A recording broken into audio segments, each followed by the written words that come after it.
Hello, good afternoon. You're watching Closing Trades on ET Now. I'm Anisha Jain. With me is Aisha Faridi. Nikunj Dalmia will join us shortly. And the Monday is turning out to be one without the blues.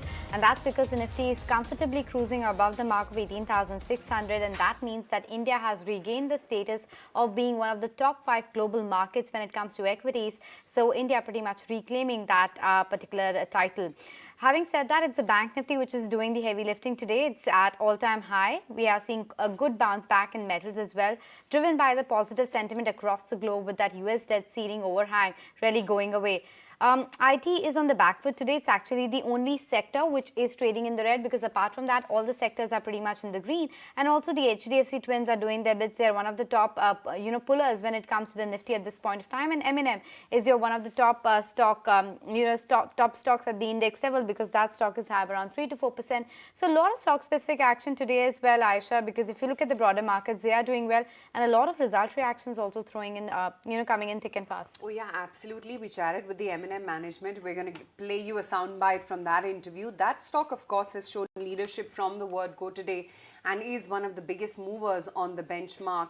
Not one, it is actually the biggest mover on the Nifty right now. So almost a 4 to 3.5% gain is what it's trotted along in from the word go today. ICICI Lombard, that's the big winner from within the broader end of the market. They're looking to increase, or rather ICICI Bank is looking to increase its stake to over 51% in ICICI Lombard. They're going to be acquiring at least 2.5% stake before September 9th, and that overhang of that 18% sale then is off the table, which is why you're seeing a big reaction on ICICI Lombard from the word go today. There's Greaves Cotton as well. The unit didn't adhere to phase manufactured program norms, so you're seeing that reaction come in on that stock. It's now down about 9.5%.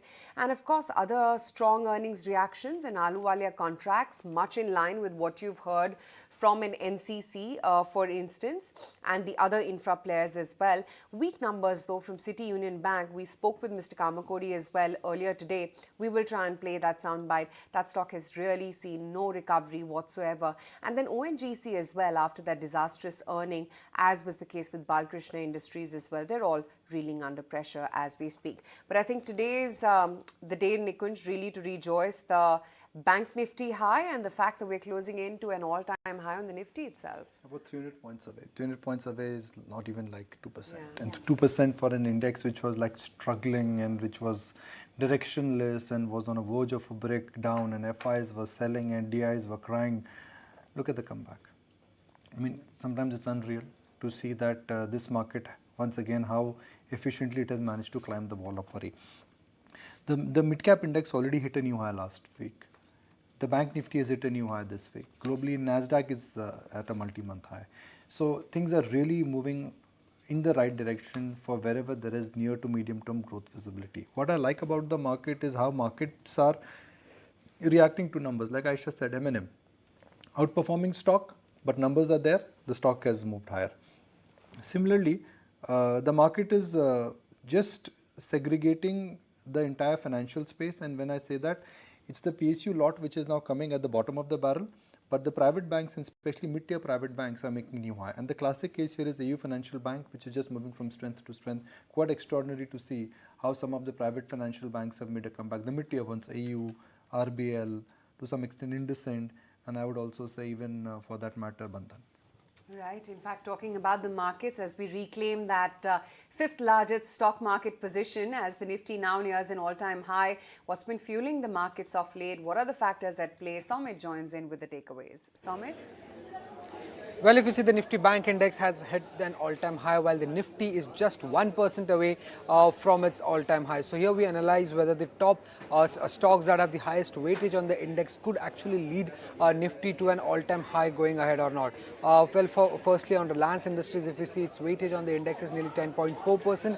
And from December 1st, that is when the last all-time high was hit by Nifty, the Reliance Industries is down by around 8%. However, there are multiple triggers going forward, and that is firstly the refining refining weakness is over, petrochemical businesses are recovering, the demerger of Geo Financial, and then there is a potential listing of the retail and the telecom arm going ahead. Now for HDFC Bank, if you see from 1st of December, the share prices are largely flat versus a 15% gain that we have seen in the Nifty Bank index. Now HDFC Bank has a weightage of around 9%, while there are triggers like merger completion, market share gains for HDFC Bank, and high growth in commercial and the rural banking segment. When it comes to ICICI Bank, the stock is up just 1.5% as against a 15% gain in Nifty Bank index. The weightage of ICICI Bank is 7.5%, and the triggers going ahead is the fact that continued growth momentum could be witnessed in the banking space. The earnings consistency could drive to some re-rating for the stock, and the cost growth is expected to moderate given a high base going forward. For Infosys, now this stock is down nearly 20% from 1st of December. The weightage is close to 7%, and there are triggers like mega deal wins. Generally, first half of a financial year is seasonally strong for Infosys, so there could be some big deal win announced that could be a trigger.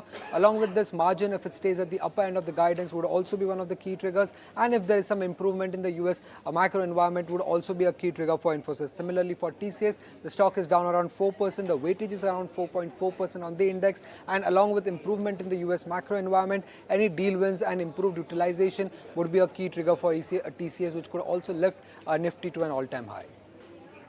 Okay, thank you so much for joining us with all those internals. Let's take that discussion forward and welcome on board Andrew Holland Kushbora, as well as Nuresh Mirani on the show. Nuresh, let's talk about those underperformers that my colleague just flagged out. Reliance Industries, HDFC Twins, as well as Infosys and the rest of the IT pack. Do you see a reversal in trends shortly? So Reliance Industries is the first one which I would talk about. The stock saw a follow-up move on Friday, but we've not seen a further bump up here. But technically, sustaining about 2450 makes it a possibility. The stock can go all the way to 2700, 2750 also. So positive on Reliance Industries. HDFC Bank, it's more an event-driven stock now, that every time the stock comes to 1550 levels, the stock finds a bottom. At 1700, 1750, it needs a trigger beyond the say momentum, which is where you need a say an event trigger to take it beyond 1700, 1750. But whenever that happens, that is the time it takes leadership. So I would still be waiting and watching on HDFC Twins, but Reliance Industries looks promising. The stock could make a move slowly and steadily towards 2700, 2750. Infosys continues to be a laggard in the space in IT, but a recovery towards 1400, 1450 would be normal.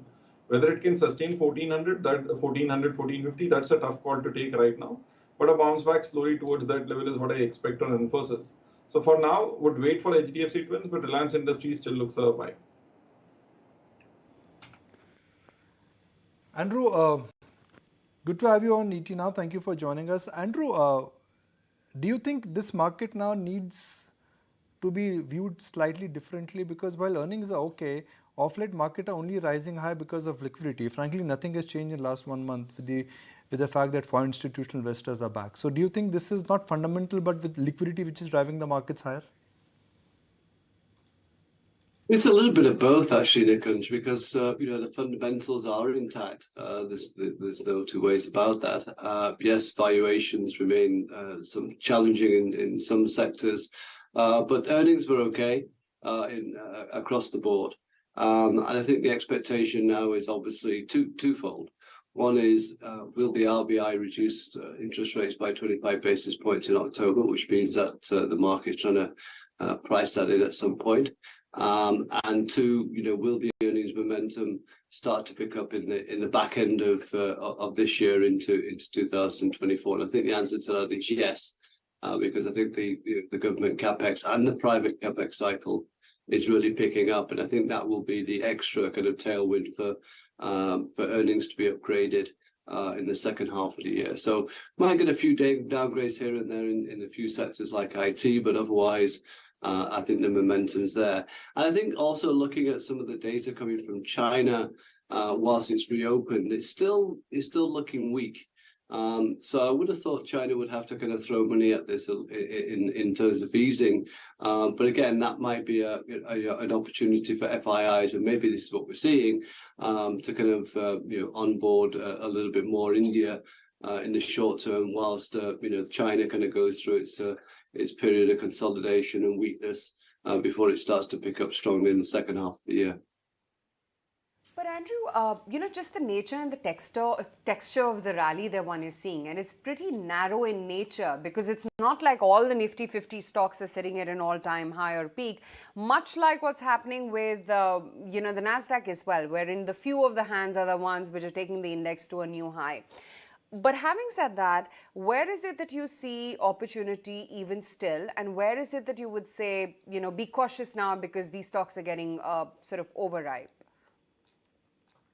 Yeah, it's an interesting point you've made there in terms of, but let's just kind of split that out a little bit. In the US, yes, it is led by the tech stocks, but because the market's expecting an economic downturn there, I think if you look at the small cap indices, I think you'll find that they've actually fallen. Even banks have done poorly. So any economic related sector, which is vulnerable, has really kind of seen a big fall over the past 6 months as well.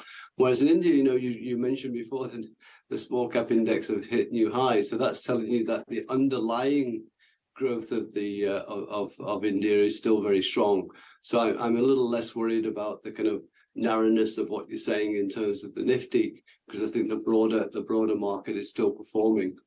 So I'm more worried about the US, where it's only 6 or 7 stocks which are really kind of performing and pushing the index higher. In terms of the broad themes, they haven't really changed. I mean, banking's there, defense and renewables, along with beverages, both alcohol and non-alcohol beverages, and of course the capex cycle. And electronics is a new area which I think is going to be very big, both domestically and for exports going forward. So, whilst I think that the Nifty could get towards that 20,000 by say March of next year, and I know you're going to say that's not very much from here, I think some of those underlying themes will play out a lot better for you in terms of making money. So that's the best way to make money at this point of time. But Kush, wanted to bring you in the discussion. A couple of these drags in the markets today, City Union Bank and Balkrishna Industries. Would you use the correction on these stocks as a buying opportunity? Not really, because both these stocks have actually been a bit of a laggard in their space. And if you see, this is actually a breakdown that's come after a fair bit of consolidation. So I wouldn't want to be venturing out buying into these stocks. Certainly not the first one. If they do show some kind of rebound, and if we do see some kind of bottom formation, then perhaps. But today, both of them are actually going down on the back of very strong volumes. If I talk about City Union Bank, 120 is the low that it had recently tested, and it's very close to that. So I wouldn't venture a trade here. Also, as far as Balkrishna goes, again, in the entire tire space, because of its nature of business, it didn't perform as well. It tried to do a catch-up play, but then that fizzled out today, right? So both of them, I wouldn't really venture a trade. Balkrishna, my level to watch for will be 2160. Below that, it'll probably get a little worse. So I wouldn't venture a trade in either of them, in fact. So a bit of a no-go coming in for Balkrishna Industries and City Union Bank. In fact, we spoke with the management of City Union Bank, and the commentary didn't really exude much confidence. Listen into what the management told us. Year beginning last year, we were not very robust about the growth, but in between we felt we can increase our growth rate, and we were expecting things to improve. But we had some issues in between. Particularly, we had to strengthen our internal processes and systems. And in fact, we were balancing our growth between the both the gold loan and also from the MSME loans. So all the issues are on the, they were there on the public domain. So we had to take some extra care before we actually press the growth button. In fact, we, took our legs off the growth pedal even before the COVID, somewhere in the, last quarter of the calendar year, 2019, just even before the arrival of the COVID. So the, in fact, we used to have an approval rating of about, our approval to new customers almost came down by 50% because of that decision, which we decided to increase once again last year, which we couldn't do. But we hope this year we should be able to compensate for all such things. Right. Okay, let's now welcome on board Arun Kumar Singh, the Chairman and CEO at ONGC, and try and analyze their numbers. Mr. Kumar, great to have you today on ET Now. Just looking at, the provision that you've made on the GST on royalty, I'm guessing that's a one-time hit? In financial world, the accounting standards and all that calls for conservative outlook. This is a taxation matter, and this can go either way. We can't say for sure that it will have our way, although we feel that we have a very strong case that it is a case of tax on tax, but it is sub judice, and sub judice matter can go either way. So we, in the interest of company, in the interest of shareholders, we decided to provide for it, and it is a big amount. It was 12,000 crore odd and therefore the impact on PAT is around 9,000 crore. It's a big money. If this we had not provided for, our profit would have been 47,000 crore, which like last year our profit was 40,000 crore, but if you account for 8,000 crore, we had a tailwind last year. We got 8,000 crore gain last year. So 32,000 against 32,000 crore of last year, if you knock out the tax gain which came to our P&L, this year there is because tax we have a huge loss. So against 32, company's normative profit is 47,000 crore, which is around 51% gain. When will the oil production start from KG D5, and what about the gas ramp up from the same basin? KG oil production, there are two. Best case scenario is August, and worst case scenario as of now is October. So by then oil production should commence, and gradually over the period of time it will get ramped up. So this is oil. The gas, so far is concerned, we are targeting Feb March additional numbers. So right now we are producing gas in KG. Additional number will come in Feb March. What is the status of the 20% higher gas price for gas from new wells and from interventions? That is already done. In fact, new wells, whatever we drill now this year in the existing field as well, that will fetch 20%, not only 20% on 10 basically APM price. APM price is 10% of oil price. So oil price is 75, then APM is 7.5. So ONGC from new well will get around $9. Sure, Mr. Singh, that point is taken. But overall for FY24, what are the growth targets that you've penciled in for, let's say, your oil and gas production?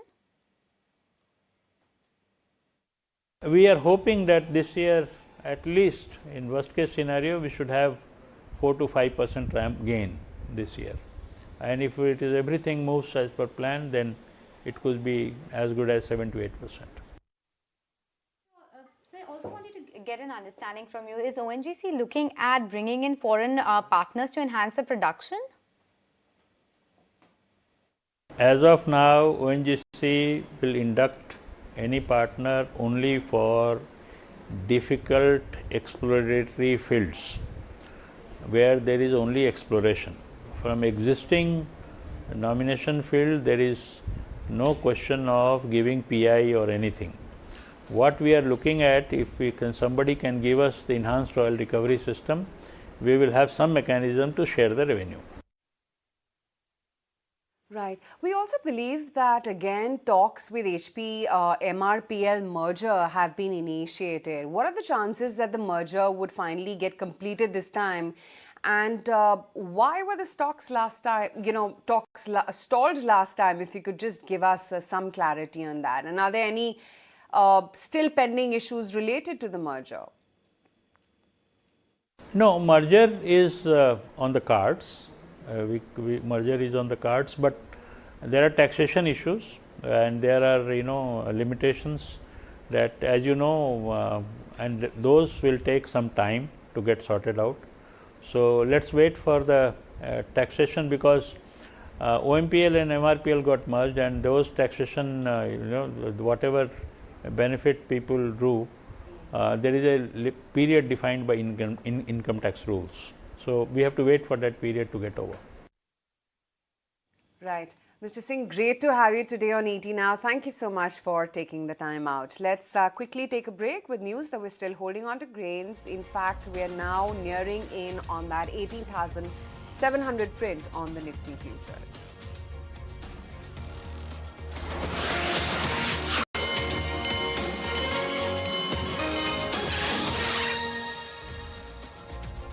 Conversation with our technical experts. You got Andrew Holland and Naresh and Kushwara. Now, what I've seen in last 10-15 minutes of trade, well, not a trend per se, but you've got HDFC Bank.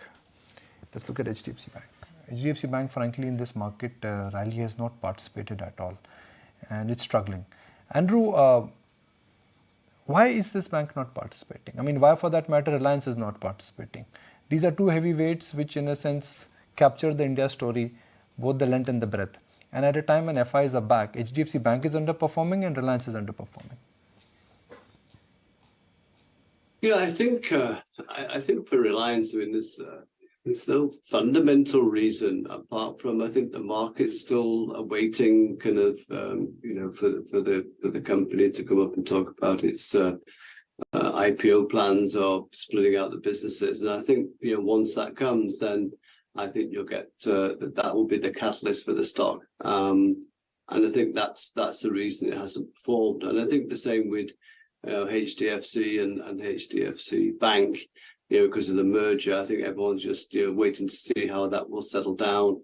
But I suspect some of the worries around the merger are a little off key.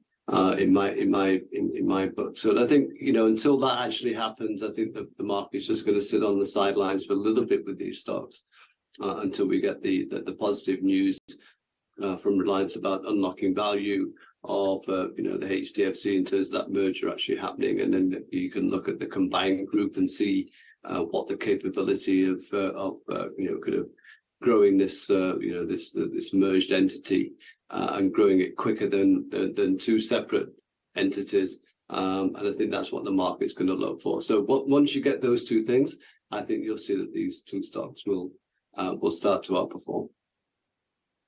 Andrew, I'm not sure, but have you been following the IPL this time around? Got delayed by a day. It's later today. Whom are you rooting for, CSK or Gujarat Titans? Because interestingly today, Rahane, Ravindra Jadeja and Shubman Gill have to sit out of the IPL finals given they had to fly to London for the next event. What's your take, Andrew, if at all, if you've been following it? I've been following the football, unfortunately, not the cricket. So big football fan. So United. I got it mixed. Andrew, Arsenal or United? United. Fortunately, so we did win Arsenal. 4-1 yesterday, right? So that's par for the course. Yes. Well, unfortunately for Arsenal, it's they kind of threw it all away. I don't know how they managed to do it, but they did it very well. But nonetheless, at least United made it to the top 4 thanks to the victory against Fulham yesterday. But coming back to the markets, what's been a victorious space per se has been the real estate pack, right? We spoke with Chris Wood earlier. He's quite, gung-ho on this space. What's your call on the same? Because today as well, whether it's Lodha, whether it's Mahindra Lifespace, DLF, they're all rallying. Yeah, I mean, our view is very positive on the sector overall because, we're taking the view that the RBI will cut rates in October by 25 basis points. So I think if you got, this kind of trend, which is going to happen going into 2024 with rates coming lower, then obviously real estate will continue to garner a lot of interest, a lot of investment. I'm not saying the speculative investment, but I'm saying that people will continue to buy or want to buy going forward. So I think it's a sector that is probably got a number of years ahead of it where you're going to have very positive moves. Both in the house prices, but also in the share prices. I think once you get to that kind of where land prices and prices themselves become too much of a extension, then that's probably where we'd look to be kind of getting less excited. But at the moment, we've got at least another 2 years of runway for this sector to perform very well. Andrew, we'll let you go on that note. Thanks as always for taking the time out and joining in. In fact, talking about realty, here's the word from Chris Wood. He continues to like real estate, which by the way, he's been, talking about his bullish thoughts for a while now in the realty sector and what he is saying now about banks. there is a consensus view on owning banks, but I'm going to still own the banks. I've been running my Asia ex Japan long only greed and fear portfolio since 2002. So I would say in the more than 20 years that portfolio has existed, if there's one sector where there's always been an allocation in an Asian context, let alone an Indian context, it's Indian private sector banks. So to me, that story remains intact. That's the most straightforward story in India. So if there's a global investor who wants to invest in India and hasn't got the bandwidth to invest in lots of stocks, that's probably where they're going to invest. But right now, with the monetary tightening cycle over, the obvious place to add to, at least I think it's over, the obvious place to add to exposure is property stocks. So the property stocks went vertical in 2022. 22, yes. When we got second half of 22, they went vertical because suddenly the market realized the property upturn was finally happening after a 7-year downturn. Last year, they corrected because we're in a monetary tightening cycle. But actually, the property market kept the actual physical property market kept recovering. So the moment we get hint of easing, the property market stocks will do very well. So can I say, the property stocks will do well. Yeah. So can I say that Chris Wood is in fact urging our viewers that don't buy real estate, but buy real estate stocks in India? Well, right now, that's the safer trade, but I think they'll both be going up. The other point about real estate is because you had this dramatic, when I say dramatic in its impact, Real Estate Regulation Act, which has caused this dramatic consolidation amongst developers, which means there's a fundamental lack of supply because it's much harder to develop property now from a developer standpoint, because you've got to have the balance sheet to keep 70% of the pre-sale cash flow in escrow, which means that the supply is going to be lagging the demand. So I think it's a very straightforward story.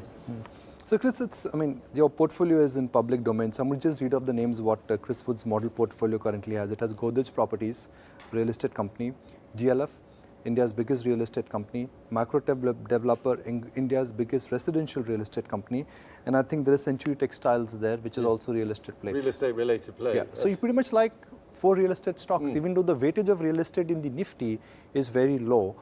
You are not overweight, but you are double overweight on real estate. Yeah, but in my Asian portfolio, I added to the real estate stocks last week. So when you tell your clients about buying into real estate stocks, do you get a pushback or are they open to the idea?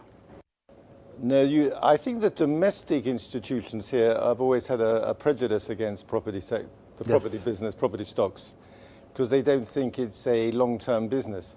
But actually, that's a bit strange because people buy property stocks in the UK market, the US market, the Chinese market. So it's really a question of where you believe we are in the cycle. But it may have been some of these prejudices against the property companies may have been valid in the past, but this time around, given the very dramatic intervention of RERA, you can only be developing in India as a listed company if you've got a strong balance sheet. So you have a dramatic consolidation, which should be to the benefit of the survivors.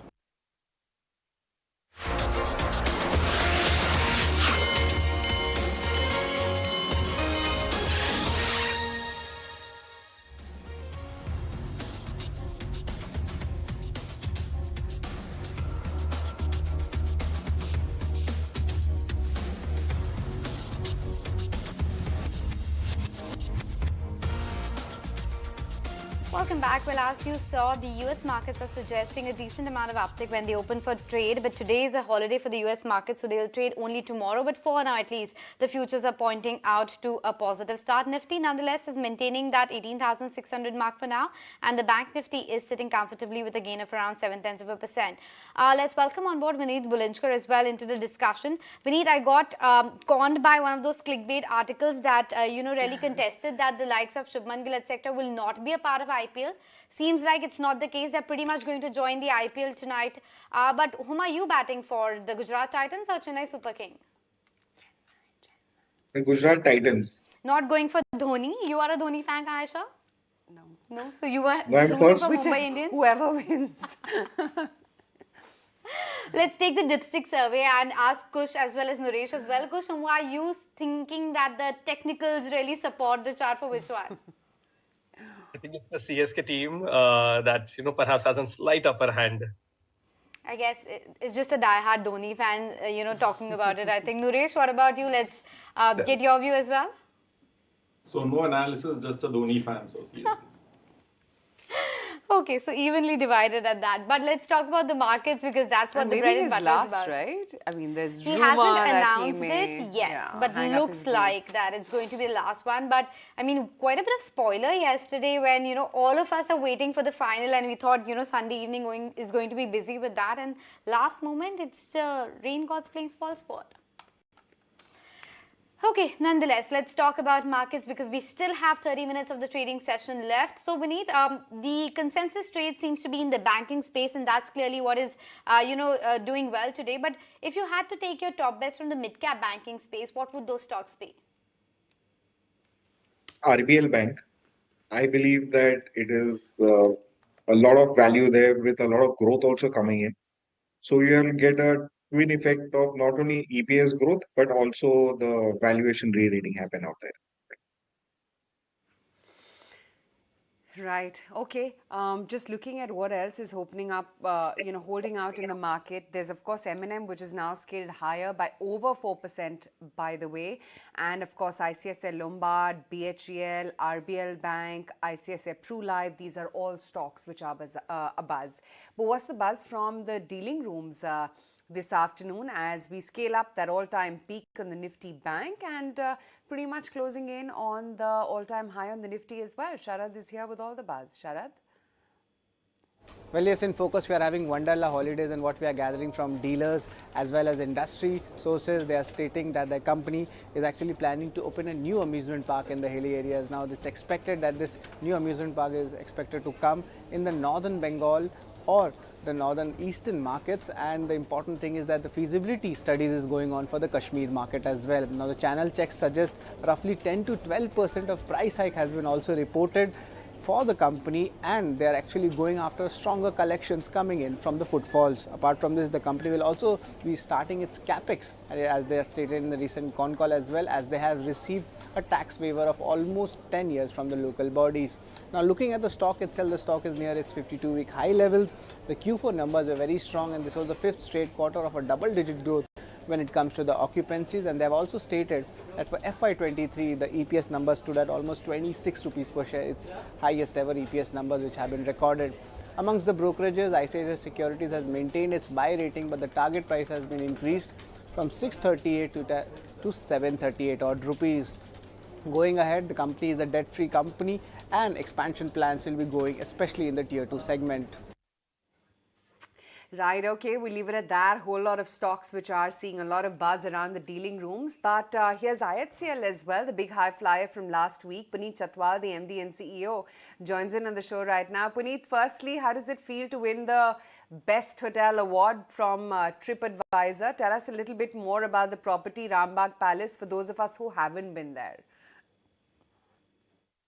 It's a very proud moment for the hotel sector, proud moment for the Taj brand, and a very proud moment for India, because we always talk about make in India and made in India, and this is the best example of hospitality made in India to stand at the #1 position in the world, chosen by the travelers, a third-party portal, and it is very prestigious. So it adds on to our dual honor of world's strongest hotel brand for 2 years in a row, as well as India's strongest brand across all sectors.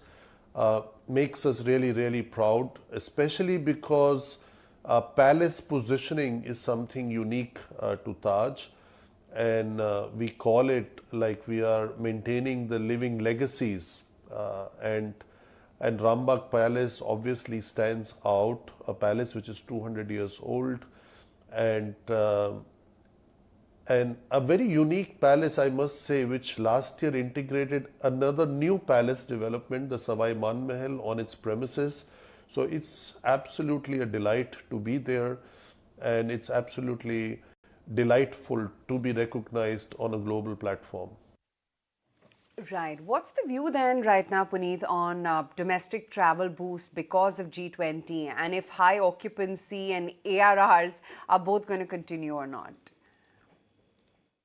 The domestic travel trends have been strong, not just in India, but across the globe. In every country, domestic travel has led the charge for the recovery in the sector in the post-COVID period.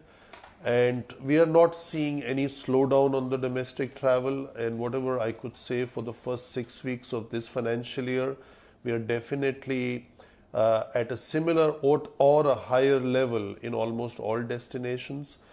Coupled with improvement of business in London, also in New York and Cape Town. We tend to forget the third wave actually started in South Africa. So for us, Cape Town was impacted.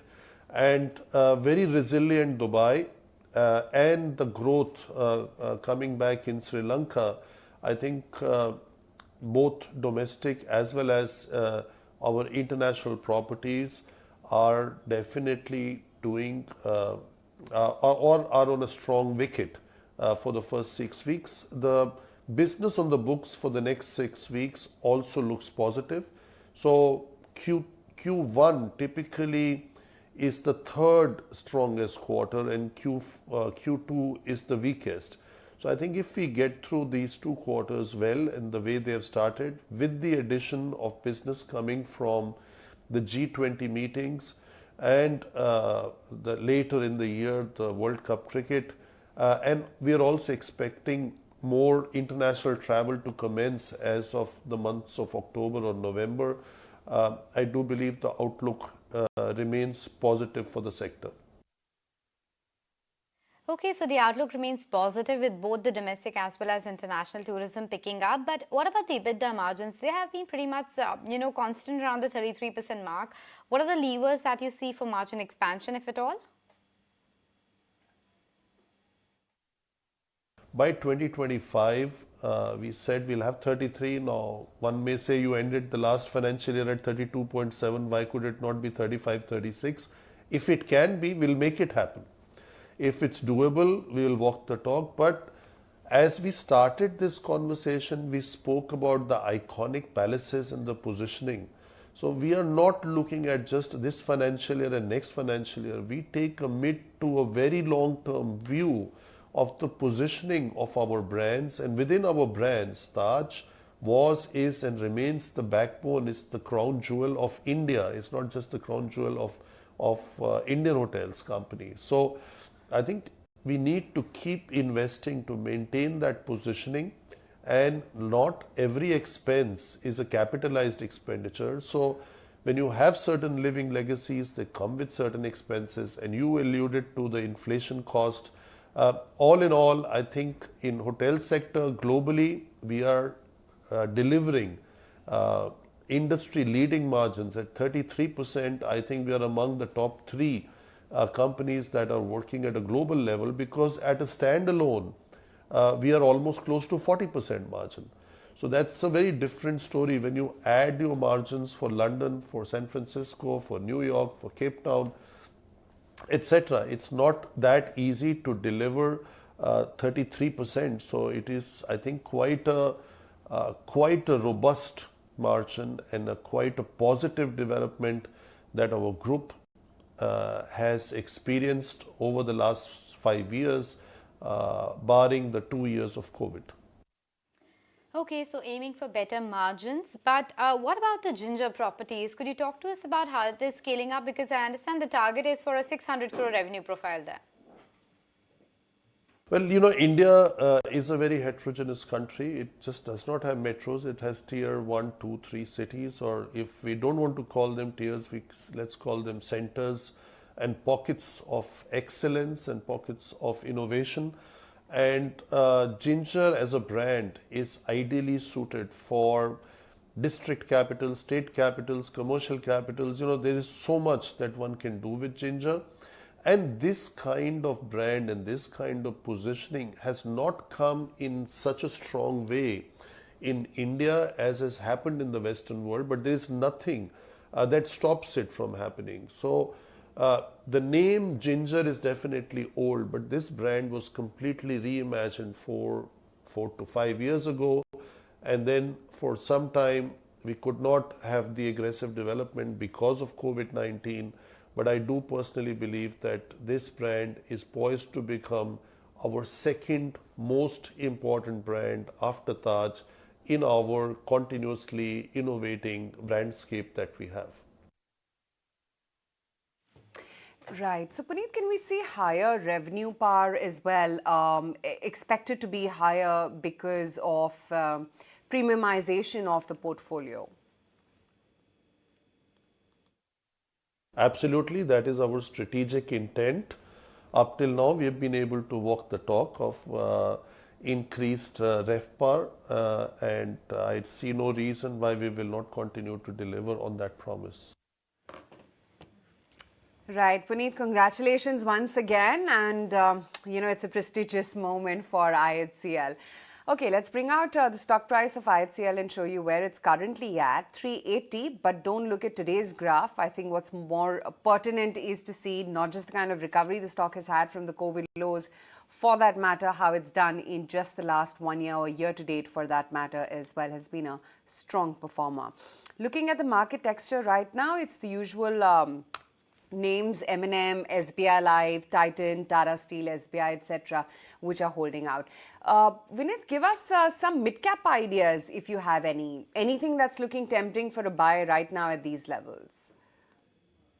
It is slightly on a lower market cap. I like Capacide, came out with great results.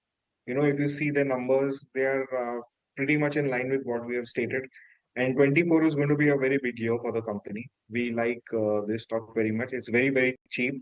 It's got 4 years of order book, and it is one of the creme de la creme players and preferred players in the high-rise superstructure construction industry. Great margins, 18%, best of the lot. And we will which see them company it is? We didn't get the name quite right. Capacide Infra. Oh, Capacity Infra. Yes, of course. Let's just bring up that stock price up for you. That's the one, currently lower by 2.6%. But yeah, Vineet, go ahead with your rationale on the same.